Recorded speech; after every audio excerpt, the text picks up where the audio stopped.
অর্জুন বলছে সবার ঠিকই তো, এরকম তো দেখা যায় না কাউকে যে নিরানির আঘাতে পোকা মাকো মরে কিনা।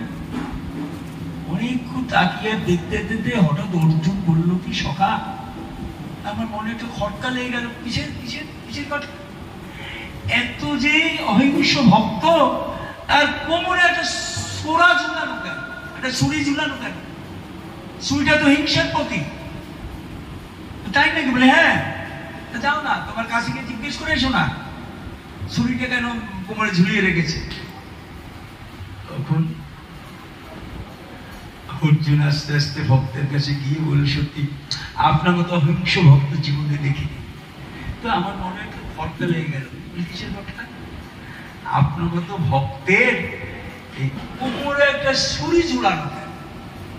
যেই বললো না, সে ভক্ত বলে, কেন জানো? একটা লোকের উপর রাগ আছে, ওই লোকটাকে যেদিন পাবো এই ছুরি দিয়ে আঘাত করে ছুরিটা ফেলে দেব। আপনার মতো ভক্ত রাগ, কার উপর রাগ? কে সেই পাষণ্ড?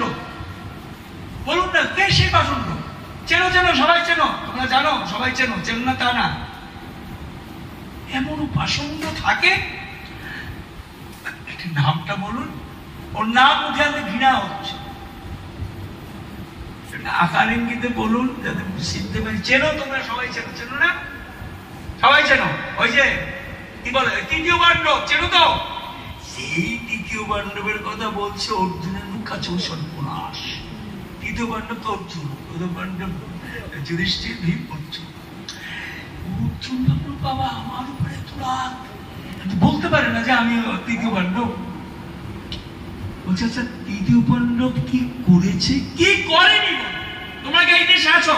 তোমরা এই দেশের মানুষ না, দেখো না আমার ঠাকুরকে কোমল অঙ্গ ব্রজগোপীরা বককে নিয়েও চরণে মনে করে কত না লাগছে।